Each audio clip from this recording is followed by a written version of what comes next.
Assalamualaikum warahmatullahi wabarakatuh. Selamat pagi, salam sejahtera buat kita semua.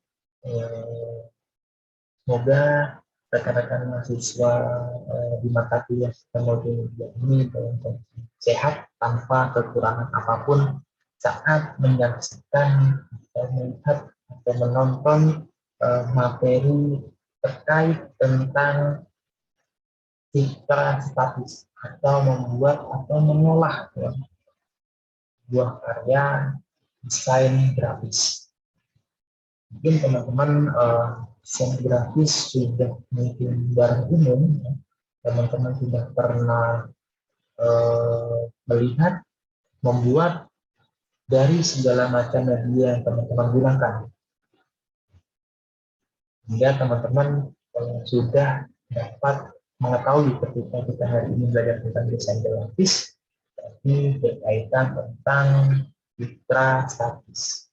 Dan citra statis ini ya, tidak hanya berkaitan tentang hanya logo, tetapi juga berkaitan tentang objek yang digunakan, sehingga dapat merepresentasikan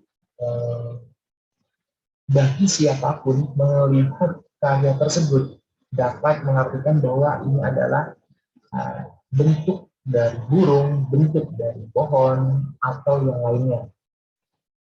Sehingga ketika teman-teman membuat sebuah karya dalam bentuk desain grafis, berarti merepresentasikan sesuatu objek yang dapat dimengerti, dipahami, diartikan secara universal. Ya. Tidak hanya menikmati hanya untuk diri sendiri. Ini pun juga ketika teman-teman membuat buku saja, ya, membuat buku atau membuat novel, itu sudah termasuk dalam desain grafis. Karena kenapa? Karena terdapat elemen yang disebut dengan font, ya, teks, sehingga orang yang membaca bisa tergambar apa yang teman-teman buat. Tujuan dari desain grafis adalah meningkatkan sebuah value sesuatu. Contoh ketika kita melihat sebuah institusi pendidikan, institusi pemerintahan, pasti terdapat sebuah logo.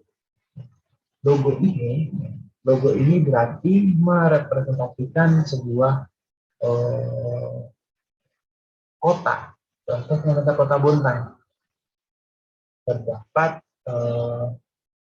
atau terdiri dari komponen-komponen yang ada di lingkungan kota Bontang. Ada bentuk gasnya, berarti kita ada di kota yang menghasilkan produk gas dan lainnya. Dan sesuatu yang berkaitan dengan grafis berarti berkaitan tentang value, tentang merepresentasikan sesuatu yang orang lain dapat mengerti.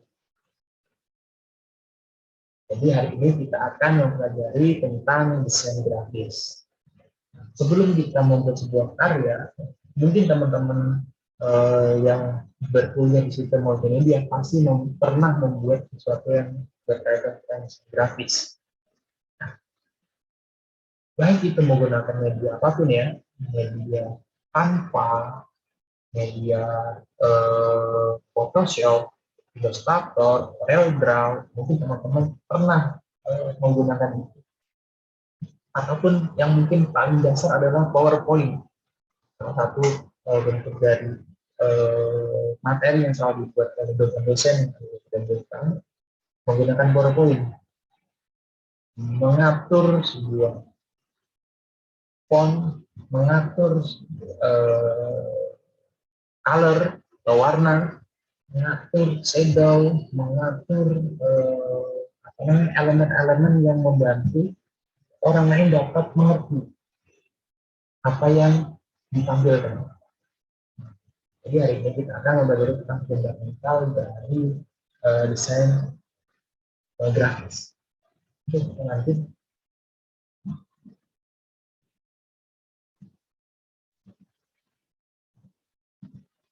Oke, ini teman-teman pasti sudah mengetahui apa itu desain grafis fine art ya. Dan art adalah sebuah karya yang hanya dinikmati keindahannya. Salah satu contohnya yang tergambar di sini adalah sebuah pantai, matahari, biru, lautan, eh, pohon, ya, dan di waktu senja, di tengah senja, gitu ya. Ya teman-teman eh, memahami bahwa ini ada posisinya ada di pantai, tergambar ya. Dan hasil gambar dari fine art ini hanya dinikmati keindahannya. Tidak ada pengertian selain itu. Selain dinikmati adalah sebuah keindahan. Nah, di dalam desain grafis fine art ini ya, terdiri dari uh, fundamental desain yang terdapat elemen-elemen desain grafis. Jadi teman-teman bisa lihat ya, ada sebuah objek burung ya, yang orang sebut orang desain grafis sebut adalah shape ya, shape organik. Kalau misalnya kita tahu shape geometrik ya, shape geometrik adalah bentuk kotak, bentuk oval, bentuk poligonal, lalu bentuk oktagon, bentuk jejar genjang, itu adalah geometrik. Dalam bentuk objek-objek ini disebut dengan shape, tetapi namanya shape organik. Organik adalah membentuk sebuah objek yang menyesuaikan dengan kondisi aslinya, kondisi yang saat ini teman-teman rasakan melalui mata. Oh, ada burung, berarti kita menggambar dalam bentuk burung, ya. Seperti contoh di dalam bentuk ya. Jadi semua apapun itu, baik itu desain atau yang lainnya, itu pasti harus memenuhi namanya fundamental design, baik sebesar apapun, sekecil apapun. Nah, elemen dasar dari fundamental design adalah terdiri dari line, shape, tekstur, form, dan balance. Kita berdasarkan satu. Line adalah pengertiannya merupakan hal yang menghubungkan dua buah titik atau lebih. Bentuknya bermacam-macam. Ada yang datar, melengkung, tebal, dan tipis. Dari sebuah line itu, sebuah garis tersebut ya akan menghasilkan suatu bentuk shape. Dengan shape ini membentuk dua dimensi dari perhubungan antara satu titik dengan titik yang lainnya. Ya.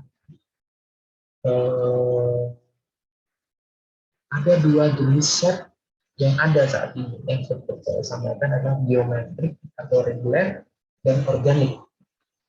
Shape ini pasti memainkan peran yang sangat penting dalam mengkomunikasikan sebuah visual.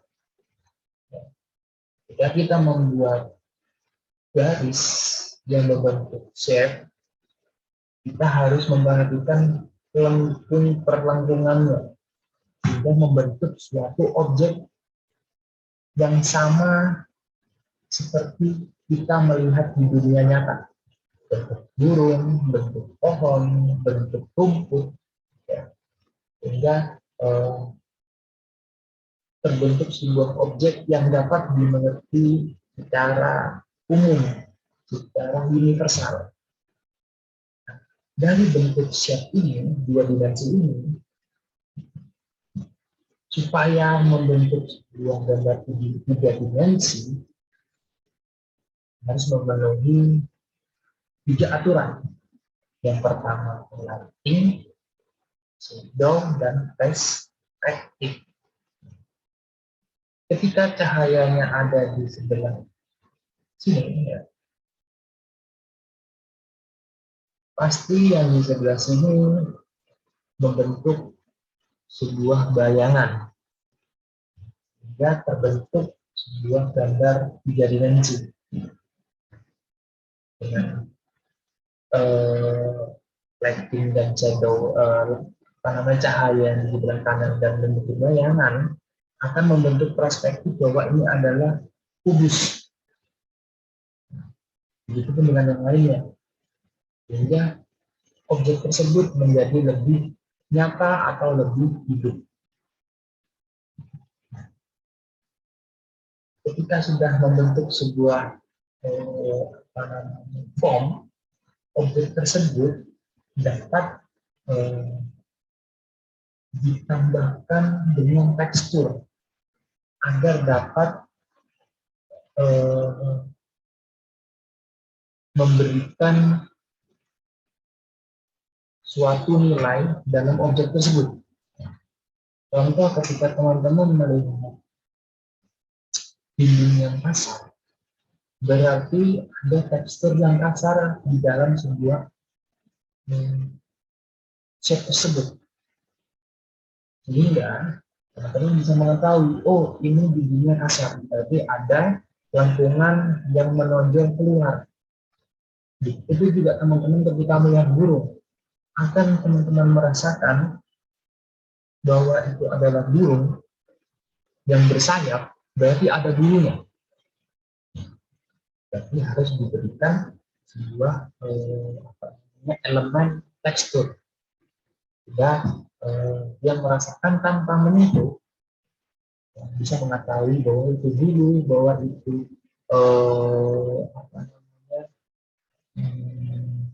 kasar, ya, dasarnya kasar dan lain-lain. Sehingga orang-orang bisa mengetahui itu. Tetapi ada notesnya, jangan gunakan tekstur terlalu banyak karena dapat membuat desain terlihat rumit. Jadi harus diperhatikan semua tekstur tidak boleh terlalu banyak atau terlalu over atau terlalu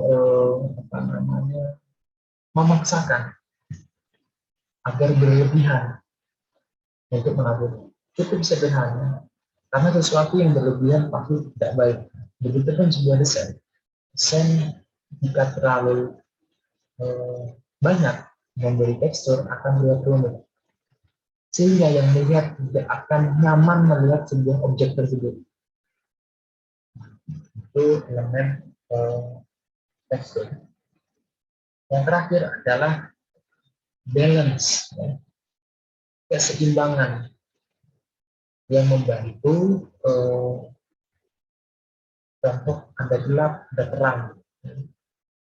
Terus antara jarak ke kanan dan jarak ke kiri sama, membentuk keseimbangan. Jangan sampai ketika membuat sebuah objek yang satu terlalu panjang ke kanan, yang satu terlalu panjang ke kiri, atau terlalu pendek ke kiri. Jadi tidak membentuk keseimbangan. Karena pada dasarnya balance ini, keseimbangan ini, ya, penting buat visual hierarki.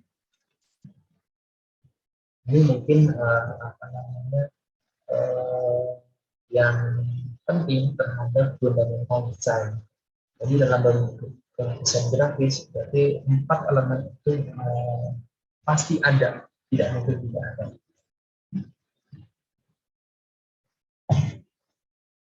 Setelah teman-teman tahu tentang fundamental sebuah desain, pasti teman-teman ingin membuat sebuah desain, baik itu sebuah logo atau remake, ya, atau membuat baru. Nah, kayaknya logo stiker ini kurang terlalu jauh. Oh, ini sepertinya logo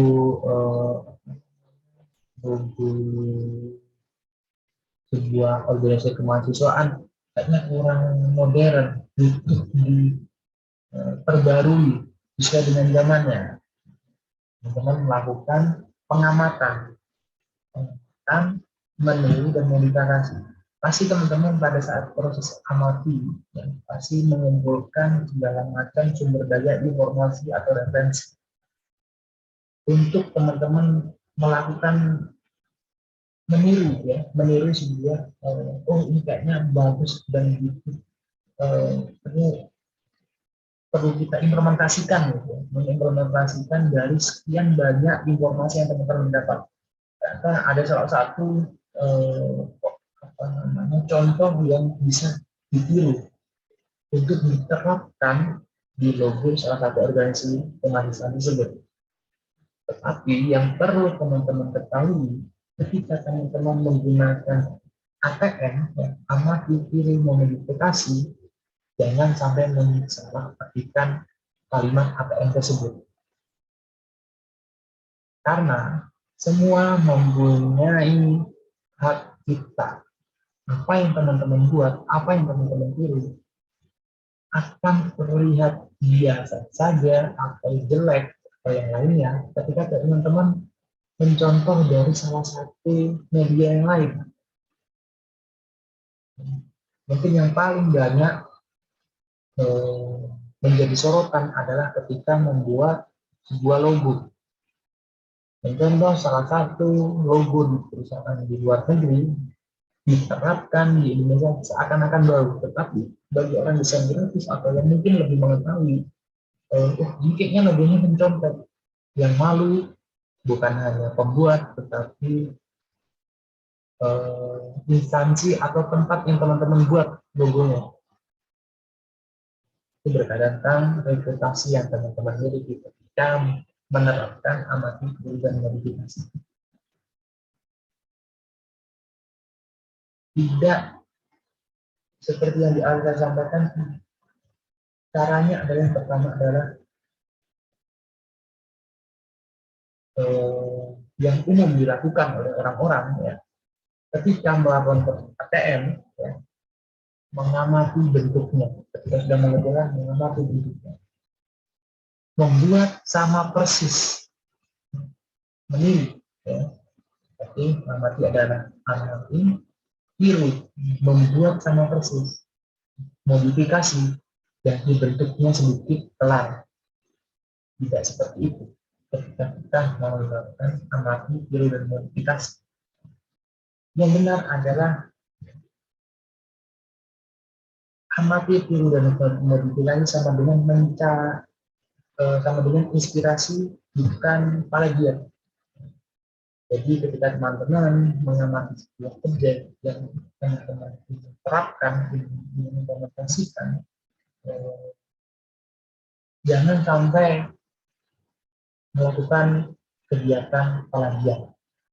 Karena tujuan dari amati, tiru, modifikasi adalah mencari inspirasi dari sekian banyak informasi yang teman-teman buat, mencari dan lain-lain. Yang diamati, yang ditiru, dan yang dimodifikasi adalah konsepnya, bukan kontennya. Jika ada yang melihat bagus tiket, ya sudah sama persis bagus tiket. Kalau teman-teman perhatikan di bagus tiket itu di tengahnya ada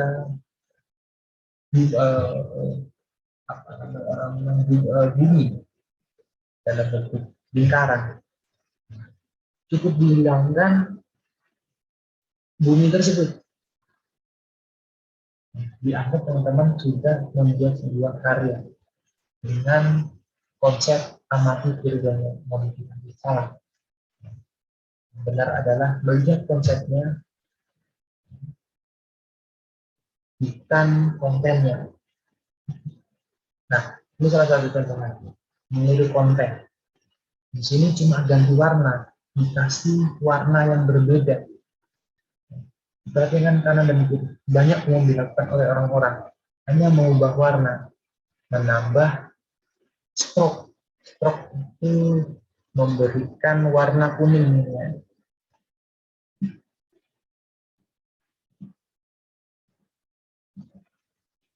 Memberi warna kuning.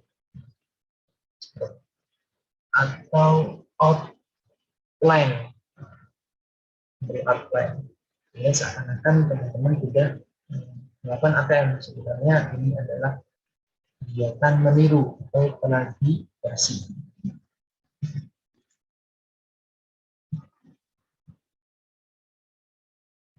Nah, yang benar adalah seperti ini.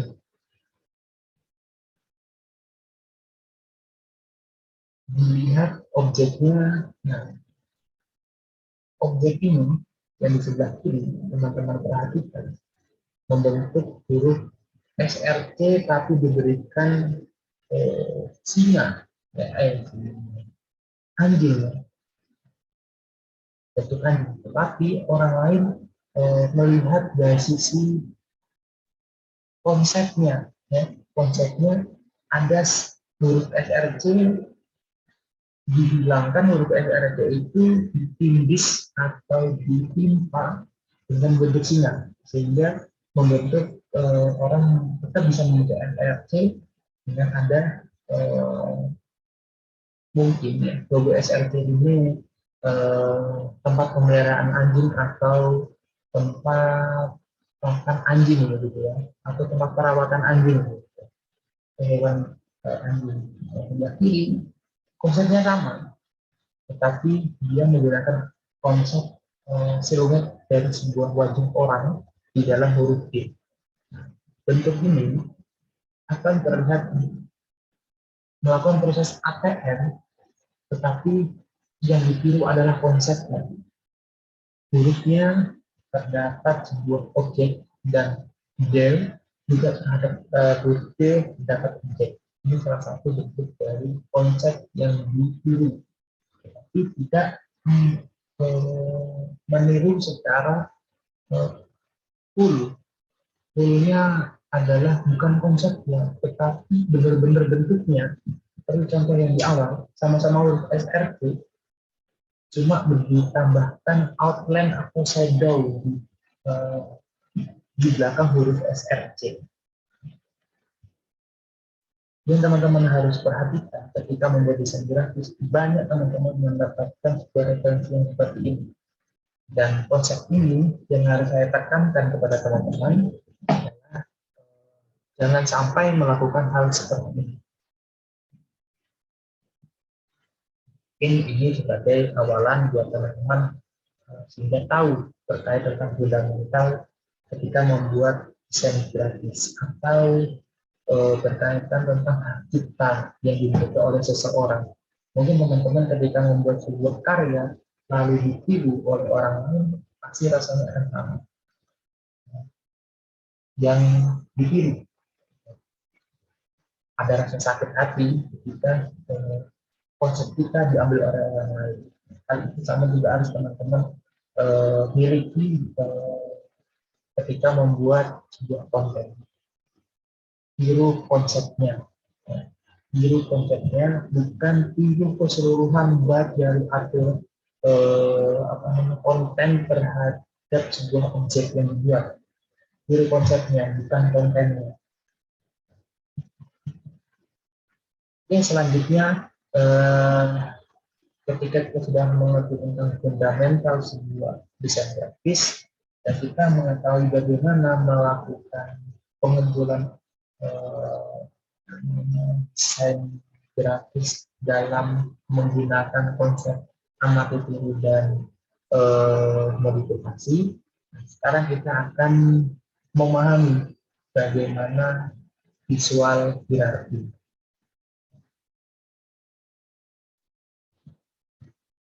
Kita bisa lihat ya, foto di samping ini yang teman-teman pertama kali teman-teman lihat adalah orang yang membersihkan kaca.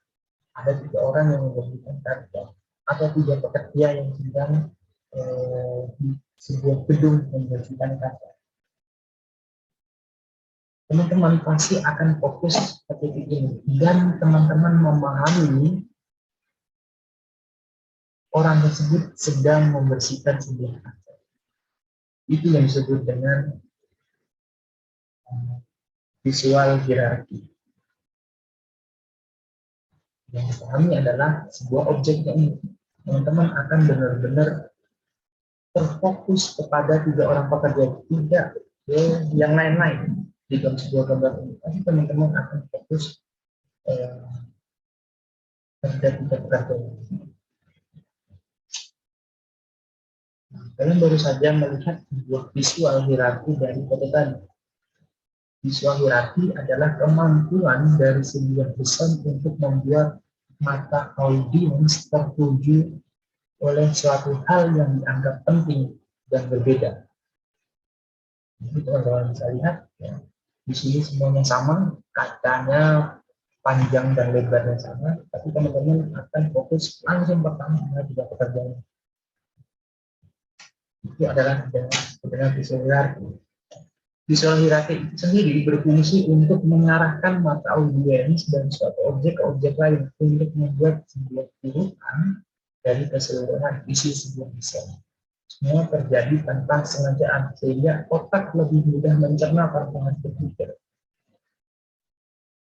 Teman-teman pasti perhatikan kedua orang pekerja ini tanpa berpikir, langsung maka tertuju kepada sesuatu yang berbeda dari gambar tersebut. Yaitu adalah tiga pekerja itu yang disebut dengan visual hierarki.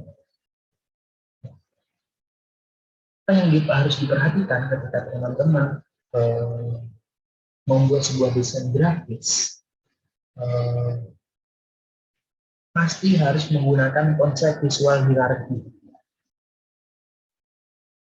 Saya beri contoh ada dua. Ya. Teman-teman pasti akan menikmati sesuatu dan lebih mudah menikmati sesuatu jika ada salah satu objek yang ingin ditampilkan di salah satu tempat penjualan. Pasti selalu ada terpampang angka berapa persen diskon yang barang itu dijual. Hasil utamanya yang dilihat adalah 50%. Sehingga sesuatu yang dilihat kecil dan besar, ya, pasti yang pertama kali dilihat adalah angkanya. Tapi pasti setiap orang akan melihat angka 50%. Tidak. Kalau misalnya teman-teman melihat yang di bawah, ya, ini jajan up to 50% off. Pasti teman-teman yang pertama dibaca seperti membaca buku. Yang pertama adalah up, tidak angka 50% ya. Ketika orang membaca yang 50%, ya, itu akan memberi dampak yang lain. Jika misalnya di bawah ini ada syarat dan ketentuan berlaku, itu adalah efek ketika pertama yang dilihat adalah angka 50% dulu.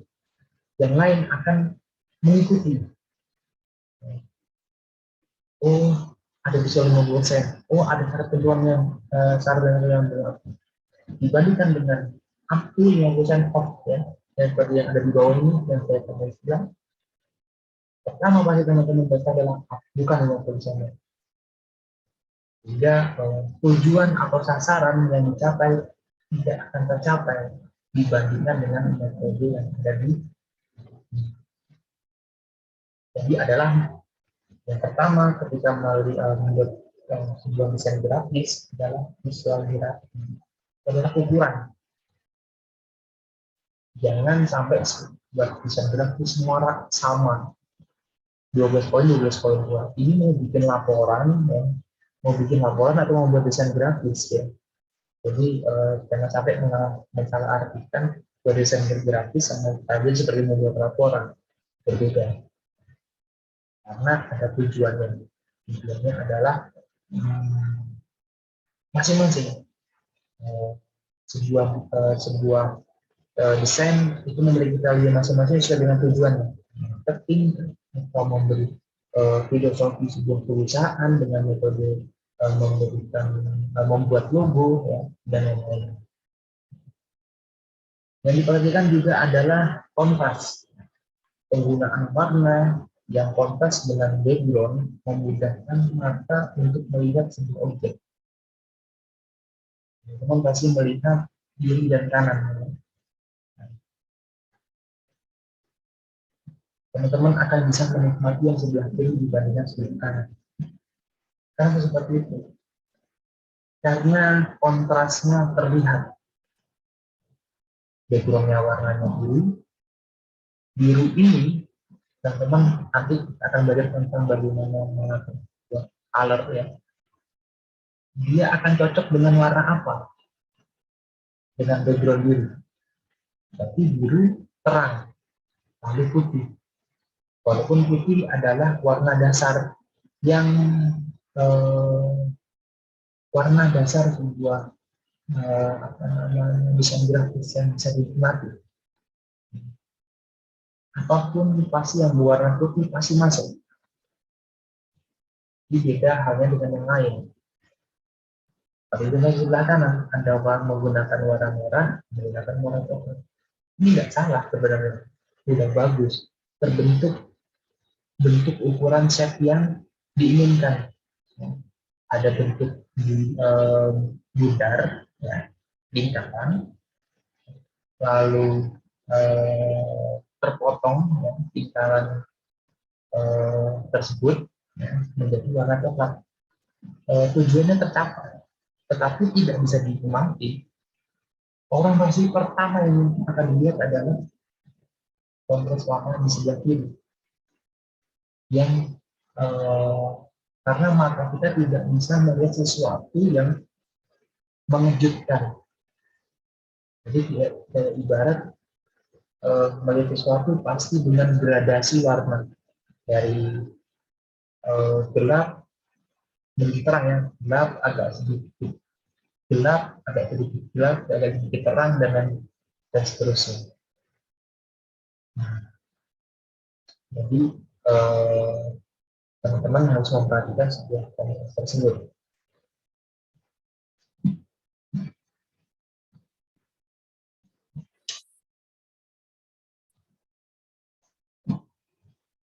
Oke, selanjutnya arrangement ya. Yang rapi dan jenis penting untuk sebuah desain. Namun dengan teknik ini sesuatu akan mengalami dan akan terlihat pertama kali oleh mata. Jadi pasti ya teman-teman harus bisa membuat sesuatu yang beda antara apa namanya penggambaran dari sebuah objek. Kita ada ini tergambar ya, tergambar dari gambar dalam slide saya ini ada beberapa tumpukan apa namanya garis ya atau dadu atau yang lainnya. Nah, satunya berbeda nih, berwarna biru dan terbah ke kanan, sehingga secara tidak langsung teman-teman akan fokus terhadap sesuatu yang berbeda ini. Tapi yang harus diperhatikan adalah ketika ada sesuatu yang berbeda, pasti ada sesuatu yang ini ada ke kiri, ada ke kanan, ada ke kiri, ada ke kanan yang berwarna putih, tetap akan tidak memberikan keseimbangan. Nah, ini akan terlihat ketika yang berwarna putih ini rapi susunannya. Misal contoh saja, ada satu yang menghadap ke kiri, fokus kita akan berbeda.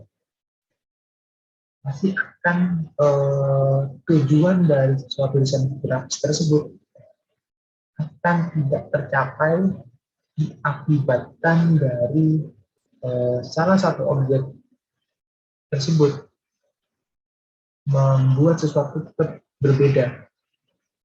Nah, seharusnya di sini seperti di gambar yang saya tampilkan, ada susunan yang rapi dan satu ada susunan yang tidak rapi.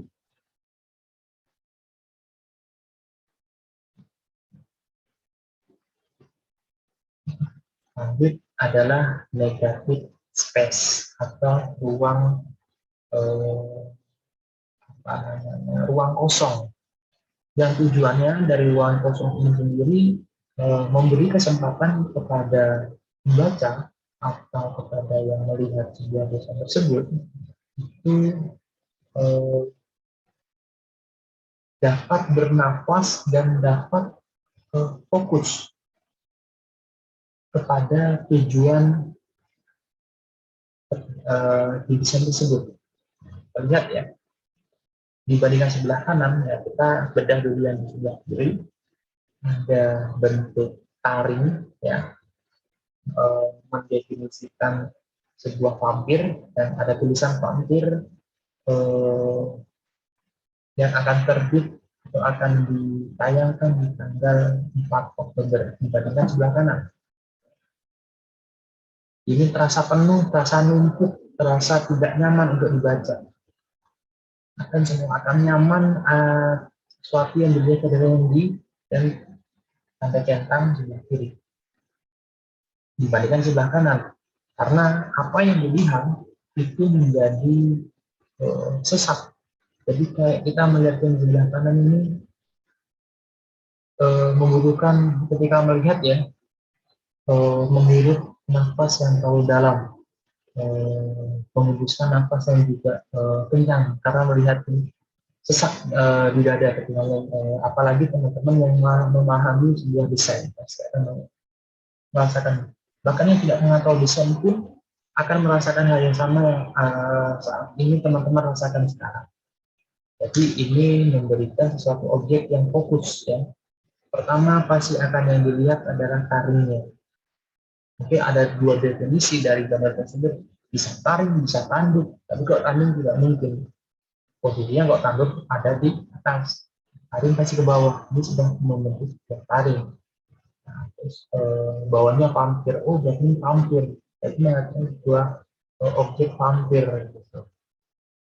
Ini yang harus diperhatikan adalah negatif space putih-putih yang ada di kanan, memberikan kesempatan kepada pembaca untuk dapat menikmati dan dapat fokus terhadap suatu objek yang dihasilkan, apa yang ingin ditampilkan.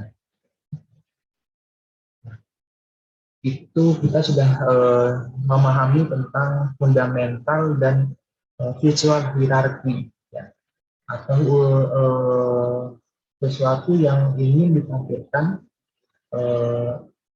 sesuai dengan kaidah-kaidah dalam membuat desain grafis. Lalu pertanyaannya, apakah ini bisa digunakan untuk media yang lain ketika kita membuat sesuatu? Pasti tentu saja visual hierarchy berarti secara umum pengertiannya tidak hanya untuk desain grafis, tapi berkaitan tentang dengan logo, berkaitan tentang microblog ya, atau teks. Pasti kita memberikan sesuatu yang berbeda sehingga walaupun teks, walaupun hanya kalimat di dalam sebuah visual yang dikerjakan oleh seseorang tetap dapat dinikmati karena memenuhi kaidah-kaidah dalam visual hierarchy.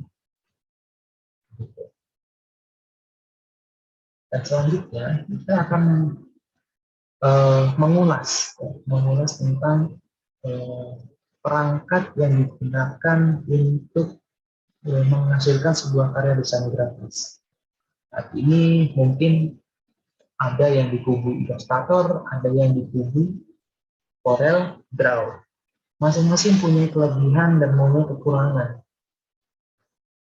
Mungkin di Indonesia, Corel Draw sangat berjaya, sangat diakui ya, secara nasional, baik dari keahlian dan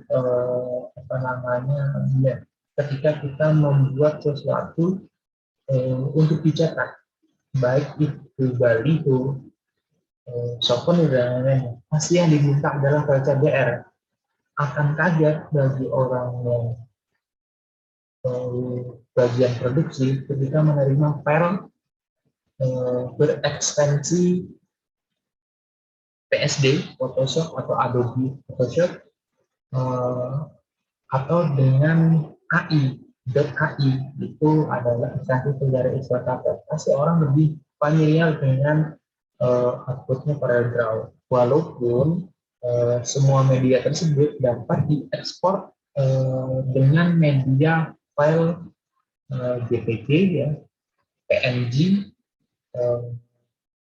lalu file-file yang lain SVG atau yang lainnya yang berkaitan tentang media citra statis. Nah, ini menjadi perbedaan antara CorelDRAW dan Photoshop. Buat yang baru atau memulai belajar desain grafis, CorelDRAW punya interface yang lebih nyaman daripada Adobe Illustrator. Cara dia punya tampilan yang lebih bersih dan gampang sekali untuk ditebak setiap masing-masing fungsinya. Mungkin teman-teman yang baru belajar desain, ketika dihadapkan aplikasi CorelDRAW itu akan merasa mudah memahami di masing-masing toolsnya. Oh, ini untuk shadow, oh ini untuk membuat shape, oh ini memberikan efek-efek yang sekiranya itu diperlukan saat membuat desain. Tetapi bagi orang yang baru pertama kali menggunakan Adobe Illustrator, ketika awalnya ada CorelDRAW, akan terasa lumayan kaget karena Adobe adalah salah satu aplikasi desain grafis yang digunakan secara global dan internasional. Karena tentu pasti banyak tools-tools yang mungkin sangat rumit dan mungkin saja sampai saat ini saya ketika membuat sesuatu karya dengan Adobe Illustrator banyak yang saya tidak ketahui toolsnya. Tetapi memang yang harus teman-teman pahami ketika menggunakan aplikasi untuk membuat desain grafis, bukan dilihat seberapa jago dan seberapa hebat teman-teman menggunakan tools tersebut, tetapi seberapa butuh dan seberapa perlu ketika teman-teman menggunakan membuat sebuah karya yang menggunakan tools tersebut. Ya. Misal saya tidak perlu membuat, saya tidak mengerti bagaimana Adobe Illustrator memberikan elemen shadow terhadap objek, sehingga saya tidak perlu mempelajari shadow tersebut. Ketika saya perlu, baru mencari informasi tersebut, dan sering itu saya lakukan. Nah, kelebihan dari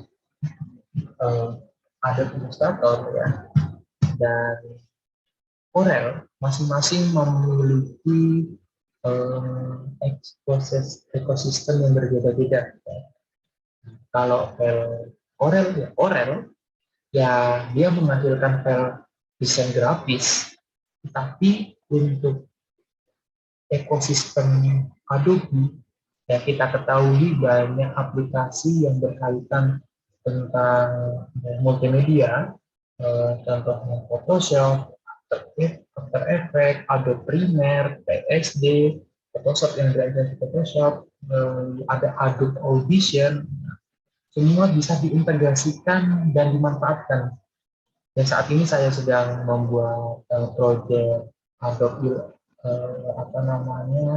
perkenalan tentang skateboard dan wisuda yang menggunakan Adobe After Effects ya. Saya selalu membuat objek-objek di dalam After Effects itu menggunakan Adobe Illustrator. Tinggal mengimport file Adobe Illustrator tanpa harus diekspor dalam bentuk JPG dan PNG. Itu yang menjadi keuntungan ketika kita menggunakan media ekosistem yang banyak aplikasi yang tersedia, produk yang disediakan. Kalau Corel ya seperti itu, sudah terbentuk fitur dan fungsi. Nah, ini yang harus diperhatikan, fitur dan fungsinya masing-masing mungkin di Adobe CorelDRAW ada layer, begitu juga dengan Illustrator, sama juga dengan Photoshop. Ini memberikan navigator bagi desain grafis ketika membuat sebuah desain yang banyak objeknya. Nah, prinsip ini pasti menyesuaikan dengan kebutuhan dari desain grafis itu sendiri, mau membuat objeknya seperti apa. Nah, kalau dari ekstensi CorelDRAW dan Adobe Illustrator atau Adobe Photoshop itu berbeda-beda. Ya. Yang saya sampaikan di awal, CorelDRAW dengan LCDR ini lebih famous, lebih terkenal di Indonesia karena hampir semua cetakan menggunakan ya cetak menggunakan Corel. Saya kurang tahu kenapa seperti itu. Mungkin ada yang bahwa teman-teman kenapa kok percetakan selalu mintanya adalah per Corel. Ketika kita kasih Photoshop atau Illustrator, kaget mereka. Bagaimana ini menggunakannya, bagaimana untuk mengekstraknya dan lain-lain. Nah, tapi bagi teman-teman yang ingin punya relasi global, karyanya bisa diterima secara global, ya, pasti menggunakan produk Adobe. Nah, Adobe sudah sangat terkenal di seluruh dunia dibandingkan dengan Corel. Ketika kita minta apa namanya kritik ya, mungkin media yang untuk jual beli apa namanya vektor ya, pasti kita lihat extensionnya adalah Adobe Illustrator. Tidak menggunakan masih ada yang menggunakan EPS atau SVG yang umumnya digunakan di Corel ya, tetapi tetap umumnya menggunakan Adobe Illustrator secara global. Itu yang diuntungkan ketika teman-teman menggunakan aplikasi Adobe dibandingkan dengan Corel. Tapi saya tidak menyalahkan ketika teman-teman menggunakan CorelDRAW, karena CorelDRAW pun juga sangat terkenal di Indonesia dan masih ada tempat di Indonesia. Itu yang berkaitan tentang ekstensi sebuah media dalam membuat sebuah aplikasi. Saya tidak akan melihat seberapa jauh teman-teman ketika menggunakan Corel atau menggunakan Photoshop atau menggunakan Adobe Illustrator. Yang diperhatikan seberapa jauh teman-teman bisa menggunakan media tersebut, karena media tersebut akan bermanfaat ketika teman-teman membutuhkan sebuah objek yang ingin ditampilkan dalam media sistem multimedia. Jadi teman-teman hanya gambaran umumnya yang diperdebatkan di masyarakat antara CorelDRAW dan Adobe Illustrator atau Photoshop atau produk Adobe-nya, produk Adobe seperti itu kondisinya. Jadi kalau diperkatakan, teman-teman pasti akan dihadapkan dengan permintaan ketika mau mencetak ada ke CorelDRAW. Jika teman-teman di dunia global ya, atau sebagai pembuat logo yang membuat logo perusahaan, pasti meminta ada hotel berextension Adobe Illustrator atau Photoshop. Mungkin begitu materi yang akan hari ini yang saya sampaikan. Minggu depan kita akan menyampaikan berkaitan dengan elemen-elemen yang membantu teman-teman visual hierarkinya sesuai dengan harapan yang teman-teman inginkan atau sesuai dengan aturan-aturan dibuat. Ternyata membuat color, membuat ukuran ya, dalam visual hierarki yang sudah saya sampaikan ada ukuran, lalu ada yang berkaitan tentang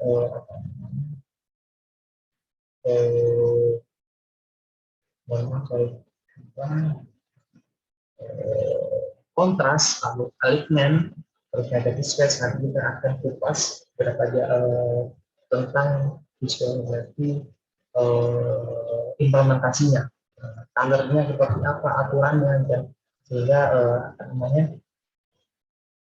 dapat dinikmati oleh siapapun karya tersebut.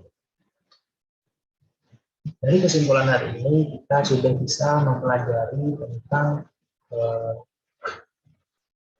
fundamental sebuah desain grafis dengan elemen yang digunakan. Lalu bagaimana teman-teman melakukan proses ATM, amati, tiru, dan modifikasi. Jangan sampai salah artikan konsep tersebut. Ya. Nah, karena desain grafis sangat dekat melakukan kegiatan plagiasi. Melakukan plagiasi sebuah desain seseorang yang kita tiru, walaupun kita tidak mengambil filenya, tapi kita meniru bentuk sama persis yang kita ingin. Misalnya ada bentuk harimau, nah supaya lebih beda, kepalanya saya hilangkan. Bukan seperti teknik dari ATM, tetapi adalah ATM meniru konsepnya, bukan meniru kontennya. Itu yang harus teman-teman ingat.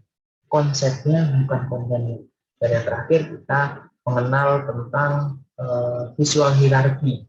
Bagaimana sebuah desain grafis dapat dinikmati, dapat memberikan fokus penonton, audiens terhadap sesuatu yang kita buat, sehingga pesan yang dibuat itu sampai kepada audiens. Dan yang terakhir berkaitan tentang perbedaan atau penggunaan aplikasi ketika membuat citra statis, ya. Sebuah karya desain grafis menggunakan Adobe Illustrator dan CorelDRAW. Jadi teman-teman bisa tergambar. Supaya nanti ketika teman-teman mau fokus ke dunia desain grafis, teman-teman harus paham, oh saya harus fokus kemana nih, CorelDRAW kah, atau ke Illustrator kah, atau ke Photoshop. Sehingga teman-teman tidak salah langkah ketika menggunakan media aplikasi yang digunakan untuk membuat sebuah. Oke, mungkin sekian dari saya. Yang perlu diingat, nanti mungkin ada tugas buat teman-teman, spoiler saja bahwa nanti tugasnya adalah membuat microblog, gitu ya. Microblog, tapi temanya nanti akan saya sampaikan di itu saja mungkin ya, materi yang saya sampaikan hari ini. Mohon maaf saya tidak bisa mengajar secara langsung melalui Zoom karena ada kegiatan yang tidak bisa saya tinggalkan, ya. Saya tinggalkan karena ada pertemuan dengan Pak Hedi. Nanti semoga di minggu depan kita bisa bertemu melalui Zoom, sehingga kita bisa berluasa dalam berkomunikasi dan bertanggung jawab terkait dengan materi yang saya sampaikan. Mungkin itu saja yang bisa saya sampaikan. Terima kasih rekan-rekan. Sehat selalu, jaga kesehatannya, jaga keselamatan selama di perjalanan dimanapun. Jangan lupa selalu berdoa, ya. Dan yang terakhir, minta restu kepada orang tua walaupun hanya keluar dari rumah, ya. Karena kita tidak pernah tahu di luar, ya, tanpa doa orang tua belum tentu kita bisa selamat, ya. Dengan doanya orang tua mungkin kita akan sampai dengan tujuan sesuai dengan apa yang teman-teman harapkan. Oke, terima kasih dari saya. Dengan cukup sekian, saya tutup. Assalamualaikum warahmatullahi wabarakatuh.